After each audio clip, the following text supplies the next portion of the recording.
आज हम लोग शुरू करने जा रहे हैं अपने क्लास 9th के इकोनॉमिक्स को और इकोनॉमिक्स के चैप्टर नंबर 2 को, जिसका नाम है पीपल एज रिसोर्स। इसके पहले वाले क्लास में हम लोगों ने इकोनॉमिक्स के चैप्टर नंबर 1 को हमने कंप्लीट किया था, the story of village Palampur.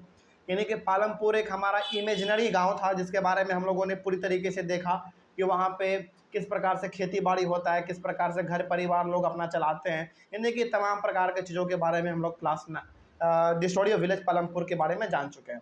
आज हम लोग चैप्टर नंबर 2 डिस्कस करेंगे, जिसका नाम है पीपल एज रिसोर्स। देखिए यहाँ पे कहा जा रहा है ना, इस पूरे के पूरे चैप्टर में हम लोग क्या बात करेंगे, इस पूरे के पूरे चैप्टर में हम लोग एक ही चीज़ों के ऊपर बात करेंगे, वो होगा हमारा पीपल।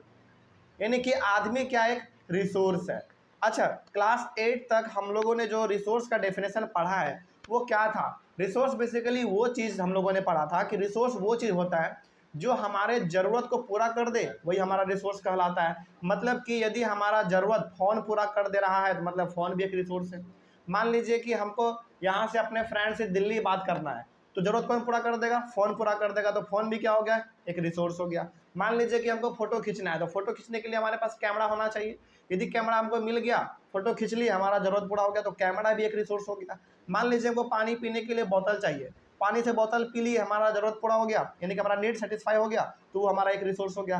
मतलब कि जो चीज़ आपके ज़रूरत को पूरा कर दे, आपके नीड को सेटिस्फाई कर दे, वो चीज़ हमारा रिसोर्स कहलाएगा। तो यहाँ पे कहा जा रहा है ना कि भाई पीपल भी, यानी कि इंसान भी एक रिसोर्स ही है। कैसे, इसको समझिए जरा ध्यान से। मान लीजिए कि आपको ना एक किताब खरीदना था, चलो किताब छोड़ दो, कॉपी समझ लीजिए।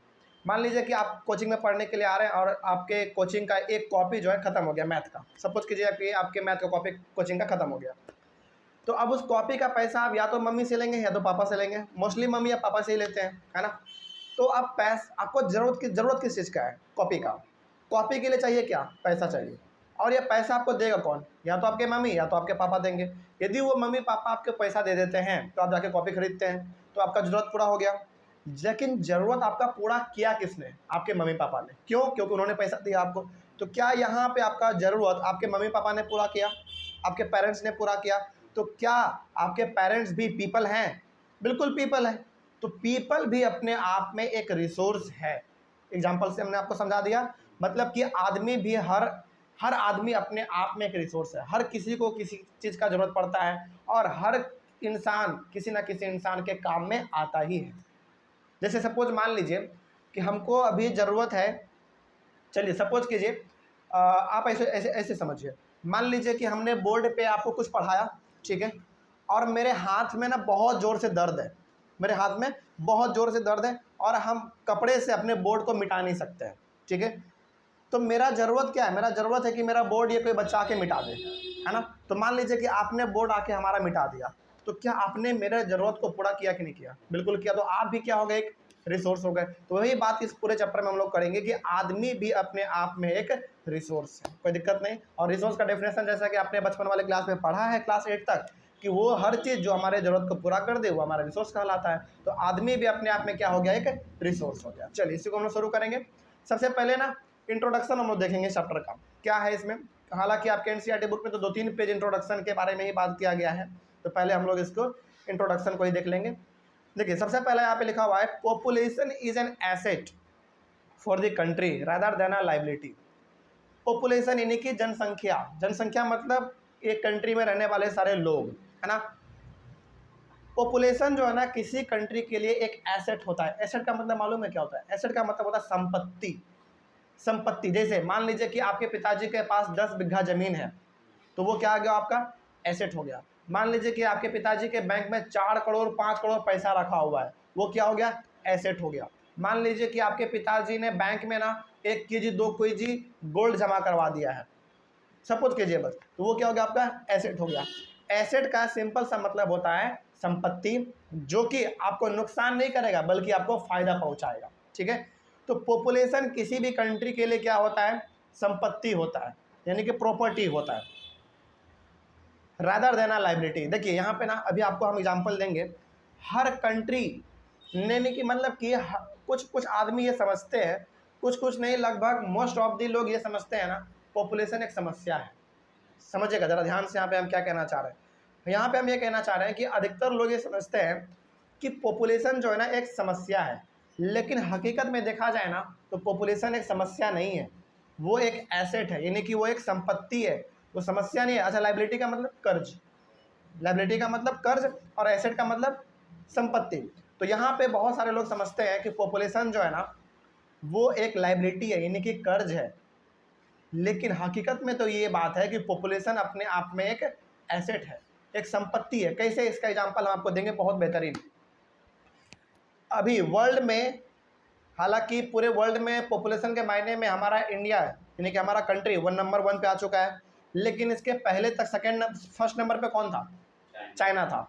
चाइना का पॉपुलेशन सबसे ज़्यादा था, ठीक है, लेकिन चाइना ने कभी भी अपने पॉपुलेशन को एक समस्या नहीं समझा। समझे यहाँ पे ध्यान से क्या बात कर रहे हैं। अभी हम लोग बात कर रहे हैं 2023 में, अभी वर्ल्ड में सबसे ज़्यादा पॉपुलेशन इंडिया का हो चुका है, यानी कि हम लोगों ने चाइना को पीछे छोड़ दिया है, इंडिया हम लोग आगे हो चुके हैं। लेकिन इसके पहले 2022 तक 2022 तक चाइना के पास सबसे ज़्यादा पॉपुलेशन था, लेकिन चाइना ने अपने पॉपुलेशन को कभी भी एक समस्या नहीं समझा, एक लाइबिलिटी यानी कि एक कर्ज नहीं समझा, बल्कि उन्होंने अपने पॉपुलेशन को एक एसेट समझा, एक संपत्ति समझा। किस मामले में भाई?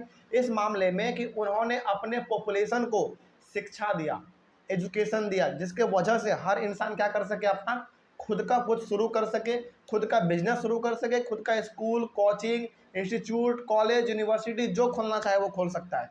तो अब जरा सोचिए, जब हर आदमी पढ़ा लिखा होगा तो क्या वो आदमी किसी कंट्री के लिए कर्ज होगा या उसके लिए एसेट होगा? एसेट होगा। वही बात यहाँ पे कहा जा रहा है कि population is an asset for the country rather than a liability. हकीकत में देखा जाए तो पॉपुलेशन किसी भी कंट्री के लिए एसेट होता है, लाइबिलिटी नहीं होता है। आगे बढ़ते हैं। Population is a resource called human resource. Population यानी कि जनसंख्या, जनसंख्या मतलब क्या? आदमी, है ना। तो पॉपुलेशन एक क्या हमारा रिसोर्स है, उस रिसोर्स को हम लोग क्या कहते हैं? ह्यूमन रिसोर्स कहेंगे, ठीक है। चलिए आगे बढ़ते हैं। जैसे हम लोग कहते हैं नेचुरल रिसोर्स, है ना, उसके बाद फिर हम लोग कहते हैं non renewable resource, renewable resource. उसी प्रकार से ह्यूमन भी अपने आप में क्या है, एक रिसोर्स है, जिसको हम लोग कह देते हैं ह्यूमन रिसोर्स, ठीक है। आगे बढ़ते हैं। A large population is often considered only the problems of providing the population with food, education and access to health facilities। देखिए, जिस कंट्री में ना पॉपुलेशन बहुत ज़्यादा हो जाता है, वहाँ पे उस पॉपुलेशन को एक समस्या समझा जाने लगता है। मतलब कितने बड़े समस्याओं को, यानी कितने बड़े पॉपुलेशन को हम भोजन कहाँ से खिलाएंगे, इतने बड़े जनसंख्या को हम एजुकेशन कहाँ से दे पाएंगे, इतने बड़े जनसंख्या को हम हेल्थ फैसिलिटी कहाँ पे दे पाएंगे, कैसे दे पाएंगे। मतलब कि यहाँ पे कहना ये चाह रहे हैं कि जिस कंट्री में पॉपुलेशन बहुत ज़्यादा हो जाता है, वो कंट्री अपने पॉपुलेशन को एक तरीके से ना समस्या समझने लगते हैं। समस्या का मतलब यहाँ पे ये हो गया कि भाई इतना बड़ा जनसंख्या है, उसको हम खाना कहाँ से खिलाएंगे, उसको हम पढ़ाएंगे कहाँ से, उसको हम हेल्थ फैसिलिटी कहाँ से देंगे। लेकिन यदि इसी समस्या को एक समाधान के रूप में कन्वर्ट कर दिया जाए, मतलब कि इसी जनसंख्या को, इसी पॉपुलेशन को यदि अच्छा सा शिक्षा दे दिया जाए, अच्छा हेल्थ फैसिलिटी दे दिया जाए, तो वही समस्या एक समाधान बन जाएगा। मतलब कि वही हमारा जो पॉपुलेशन है, जिसको आप लाइबिलिटी समझ रहे थे, वो हमारा एक एसेट बन जाएगा, ठीक है। आगे बढ़ते हैं। But a large population can be turn into a productive asset by investment in people through education, training and medical care. तो जो कंट्री अपने पॉपुलेशन को एक समस्या समझते हैं, उस समस्या को समाधान में कन्वर्ट किया जा सकता है, यानी कि उस लाइबिलिटी को एसेट में कन्वर्ट किया जा सकता है। कैसे किया जा सकता है? Through education. भाई आप उसको पढ़ा लिखा दो ताकि वो किसी के ऊपर डिपेंडेंट ना रहे, वो अपना खुद का कुछ स्टार्ट कर ले, है ना। या फिर आप उसको ट्रेनिंग दे दो, या फिर आप उसको अच्छा हेल्थ फैसिलिटी दे दो, तो वो आदमी हमेशा स्वस्थ रहेगा, फिट रहेगा, वो कभी बीमार नहीं पड़ेगा। देखिए यहाँ पे ना आपके NCERT बुक में बहुत कम बताया गया है, लेकिन इसके बारे में हम थोड़ा सा आपको खुल के बताना चाहते हैं। देखिए, किसी भी कंट्री के लिए उसका पॉपुलेशन तभी तक उसके लिए सर का दर्द रहता है, या फिर तभी तक उसके लिए लायबिलिटी है, जब तक कि उस पॉपुलेशन को अच्छा से ट्रेनिंग नहीं मिल रहा है, एजुकेशन नहीं मिल रहा है, उसका हेल्थ फैसिलिटी अच्छा नहीं है। लेकिन जिस कंट्री के पॉपुलेशन को अच्छा एजुकेशन मिल रहा है, अच्छा ट्रेनिंग मिल रहा है, अच्छा हेल्थ फैसिलिटी मिल रहा है, तो क्या वो आदमी कभी भी एक दूसरे पे डिपेंडेंट रहेगा? कभी नहीं रहेगा। वो चाहेगा कि भाई मेरे पास शिक्षा है, हमारा हेल्थ अच्छा है, हमारे पास ट्रेनिंग है, हम पूरी तरीके से एकदम सक्षम आदमी है, तो हम क्यों किसी के ऊपर डिपेंड रहें? हम अपना कुछ नया शुरू करेंगे। तो ज़रा सोचिए, जितना पॉपुलेशन होगा उतने नए नए रोजगार होंगे, है ना। लेकिन यहाँ पे पॉपुलेशन को एसेट में कन्वर्ट किया जा रहा है, किसके थ्रू? एजुकेशन के थ्रू, ट्रेनिंग के थ्रू, मेडिकल हेल्थ फैसिलिटी के थ्रू। लेकिन यदि इन्हीं सब चीज़ों को अच्छा एजुकेशन ना दिया जाए, ट्रेनिंग ना दिया जाए, मेडिकल फैसिलिटी ना दिया जाए, तो ऑब्वियस ये बात है, वो एसेट में कभी कन्वर्ट नहीं हो पाएगा, वो लाइबिलिटी ही रह जाएगा। ठीक है, आगे बढ़ते हैं। Investment in human resource, human resource का मतलब वही पीपल, आदमी। Investment in human resource through education, training and medical care yields a return just like investment in physical capital। याद कीजिए, फिजिकल कैपिटल क्या था? फिजिकल कैपिटल हमारा दो प्रकार का था, एक फिक्स्ड कैपिटल और दूसरा एक वर्किंग कैपिटल, है ना। फिक्स्ड कैपिटल में फिजिकल कैपिटल जो यहाँ पे वर्ड हम लोग देख रहे हैं वो हमारे चैप्टर नंबर 1 से लिया गया है। फिजिकल कैपिटल हमारा दो प्रकार का था, एक था हमारा फिक्स्ड कैपिटल जिसमें हमारे मशीन, टूल्स, बिल्डिंग्स ये सब आते थे, और दूसरा था वर्किंग कैपिटल जिसमें हमारे बेसिकली पैसा, रॉ मटेरियल ये सब आते थे हमारे, जिसको कि हम लोग डेली इस्तेमाल करते हैं, है ना। तो यहाँ पे अब जरा समझिए कि यदि हम लोग इन्वेस्टमेंट, यानी कि यदि हम लोग अपने लोगों पर पैसा खर्च करें, लोगों पे पैसा खर्च करें किस रूप में? एजुकेशन के रूप में, यानी कि उसको हम अच्छी तरीके से पढ़ाएंगे, लिखाएंगे, ट्रेनिंग अच्छा देंगे, मेडिकल फैसिलिटी अच्छा देंगे, तो उसी प्रकार से इन्वेस्टमेंट हमको देगा, यानी कि उसी प्रकार से वो हमको फायदा पहुंचाएगा जिस प्रकार से हमारा फिजिकल कैपिटल पहुंचाता था। क्या कोई दिक्कत इसमें? बात समझ में आ रही है? चलिए, तो यहाँ पे कहा ये जा रहा है कि बेसिकली हम लोगों को कभी भी अपना पॉपुलेशन जो है ना लाइबिलिटी नहीं समझना चाहिए। वो अपने आप में एक एसेट है, अपने आप में एक संपत्ति है, लेकिन संपत्ति वो तभी बन पाएगा जब उसके ऊपर इन्वेस्टमेंट किया जाएगा, यानी कि पैसा खर्च किया जाएगा। और पैसा आप अलग अलग रूप से खर्च कर सकते हैं, उसको अच्छा शिक्षा देकर, अच्छा ट्रेनिंग देकर, उसको अच्छा हेल्थ फैसिलिटी प्रोवाइड करके, तभी जाके वो आदमी फिट रह पाएगा। फिट रहने का मतलब है, ऑब्वियस सी बात है, मतलब कोई आदमी यदि फिट है तो वो लंबे समय तक काम कर पाएगा। ठीक है, आगे। This can be seen directly in the form of higher incomes earn because of higher productivity of the more educated और द बेटर ट्रेंड पर्सन। इसको आप ऐसे समझिए, ऑब्वियस सी बात है, जो आदमी हेल्दी रहेगा, जो आदमी हमेशा फिट रहेगा, वो ज़्यादा देर तक काम कर पाएगा। ऑब्वियस सी बात है, ये भी हम कह सकते हैं कि जो आदमी एजुकेटेड रहेगा, जो आदमी वेल ट्रेंड रहेगा, ऑब्वियस सी बात है उसको काम कहीं भी मिल जाएगा। तो यहाँ पे कहने का कोशिश ये किया जा रहा है कि यदि आदमी के पास एजुकेशन है, ट्रेनिंग है, अच्छा हेल्थ फैसिलिटी है, तो ऑब्वियस सी बात है वो आदमी पैसा ज़्यादा कमा पाएगा, है ना, दूसरे के कंपैरिजन में। वही बात यहाँ पे लिखा हुआ था। उसके बाद investment in human resource can give high rates of return in the future. देखिए, यदि आप ह्यूमन रिसोर्स पे इन्वेस्टमेंट करते हैं, यानी कि यदि आप इंसानों को पढ़ाते हैं, उसको ट्रेनिंग देते हैं, या फिर उसका अच्छा हेल्थ फैसिलिटी देते हैं, तो वो फ्यूचर में आपको बहुत अच्छा रिटर्न देगा। जैसे सपोज मान लीजिए कि आगे चलकर आप लोगों का शादी ब्याह होगा, आप लोगों के बाल बच्चे होंगे, यदि आप अपने बाल बच्चों को पढ़ाएंगे नहीं, अच्छी ट्रेनिंग नहीं देंगे, अच्छी तरीके से आप उसको हेल्थ फैसिलिटी प्रोवाइड नहीं करेंगे, तो क्या वो आपका बच्चा आगे चल के आगे बढ़ पाएगा? बिल्कुल भी नहीं पढ़ पाएगा। और दूसरी बात, उसको यदि आप अच्छा हेल्थ फैसिलिटी नहीं देंगे तो ऑब्वियस सी बात है वो समय समय पर बीमार पड़ता रहेगा, और बीमार आदमी ऑब्वियस सी बात है कोई काम नहीं कर पाता है। वही बात यहाँ पे कहा गया है कि यदि आप ह्यूमन रिसोर्स पे इन्वेस्टमेंट करते हैं, और इन्वेस्टमेंट बेसिकली 3 रूप में इंपॉर्टेंट है, एजुकेशन, ट्रेनिंग और हेल्थ फैसिलिटी।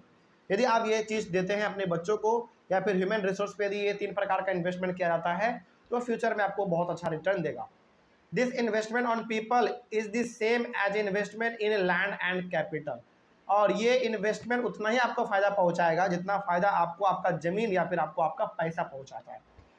बात समझ में आ रही है? मतलब कि ऑब्वियस ही बात है ना, जैसे किसी इंसान को यदि आप अच्छी तरीके से पढ़ा रहे हैं, लिखा रहे हैं, यदि उसको आप डॉक्टर इंजीनियर बना रहे हैं, तो आगे चल के वो पैसा आपको कमा के देगा ही देगा, है ना। वही बात यहाँ पे कहा गया था कि ह्यूमन रिसोर्स पे इन्वेस्टमेंट 3 रूप में किया जाना चाहिए, एजुकेशन, ट्रेनिंग और हेल्थ फैसिलिटी को लेकर। ठीक है, यदि ये 3 चीज़ किसी इंसान को मिल जाएगा तो वो बहुत अच्छा रिटर्न हमको फ्यूचर में देगा। ठीक है, आगे बढ़ते हैं। उसके बाद यहाँ पे एग्जाम्पल लिख दिया गया है, a child with investments made on our education and health can yield a high return in the future in the form of higher earnings and greater contribution to society. मान लीजिए किसी एक छोटे बच्चे का जन्म हुआ, और उस छोटे बच्चे को जन्म से ही अच्छा हेल्थ फैसिलिटी मिल रहा है, एजुकेशन मिल रहा है, ट्रेनिंग मिल रहा है, तो ऑब्वियस सी बात है वो बच्चा आगे चल के बहुत अच्छा हेल्थ फैसिलिटी उसका होगा, उसका बहुत अच्छा उसका ट्रेनिंग होगा, उसका बहुत अच्छा एजुकेशन होगा, तो वो कहीं पर भी किसी भी सिचुएशन में सर्वाइव कर जाएगा, है ना। और वो अपने समाज को एक अच्छा कंट्रीब्यूशन दे पाएगा। कोई दिक्कत इसमें? चलिए, वही बात इसमें कहा जा रहा है। आगे बढ़ते हैं।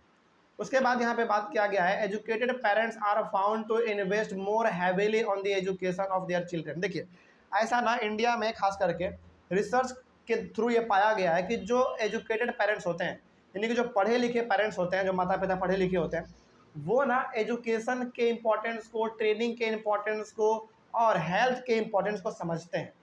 कैसे समझते हैं भाई? क्योंकि उनको मालूम है, पढ़े लिखे हैं, उनको मालूम है कि यदि बच्चे का हेल्थ अच्छा नहीं रहेगा, एजुकेशन अच्छा नहीं मिलेगा, तो बच्चा सर्वाइव भी नहीं कर पाएगा, है ना। क्योंकि ये हमारा समाज बहुत तेज़ी से भाग रहा है, किसी के लिए नहीं रुक रहा है। तो ऐसा पाया गया है कि जो एजुकेटेड पेरेंट्स है वो इन सब चीज़ों के बारे में ज़्यादा सोचते हैं, समझते हैं। This is because they have realised the importance of education for themselves. ऐसा एजुकेटेड पेरेंट्स क्यों चाहते हैं? क्योंकि उनको रियलाइज हो चुका है कि भाई यदि समाज में आपको इस्टेब्लिश करना है अपने आप को, यदि समाज में आपको सर्वाइव करना है, तो आपके पास एजुकेशन अच्छा होना चाहिए, आपका ट्रेनिंग अच्छा होना चाहिए, आपका हेल्थ फैसिलिटी बहुत अच्छा होना चाहिए। ठीक है, आगे, they are also conscious of proper nutrition and hygiene. और जो पढ़े लिखे माता पिता होते हैं ना, वो ये भी समझते हैं कि बच्चों को प्रॉपर न्यूट्रिशन मिलना चाहिए, यानी कि प्रॉपर भोजन मिलना चाहिए, नहीं तो फिर वो बच्चे क्या हो जाते हैं, माल न्यूट्रिशन का शिकार हो जाते हैं, कुपोषित का शिकार हो जाते हैं, जिसके वजह से वो बच्चा अच्छी तरीके से काम नहीं कर पाता और अधिकतर बीमार ही रहता है। और हाइजीन यानी कि साफ सुथरा भी रहना चाहिए। ये अच्छा, ज़्यादातर ना ये सब चीज़ कौन सोचते हैं मालूम है? जो पढ़े लिखे माता पिता होते हैं, एजुकेटेड होते हैं। लेकिन जो हल्का फुल्का पढ़े लिखे नहीं है या फिर जो अनएजुकेटेड हैं, उनको इतना ज़्यादा पढ़ाई लिखाई के बारे में उतना मालूम नहीं होता। उनको मालूम है कि हाँ, हम जिस सिचुएशन में हैं वही ज़िंदगी है, नहीं, उसके अलावा भी बहुत बड़ा ज़िंदगी होता है। तो ऐसा पाया गया है कि जो एजुकेटेड पेरेंट्स होते हैं वो इन सब चीज़ों के बारे में ज़्यादा समझते हैं, ज़्यादा उसके बारे में विचार करते हैं। जैसे यहाँ पे एक ना कंट्री का एग्जांपल लिया गया है, वो कंट्री आपने नाम सुना होगा, जापान का।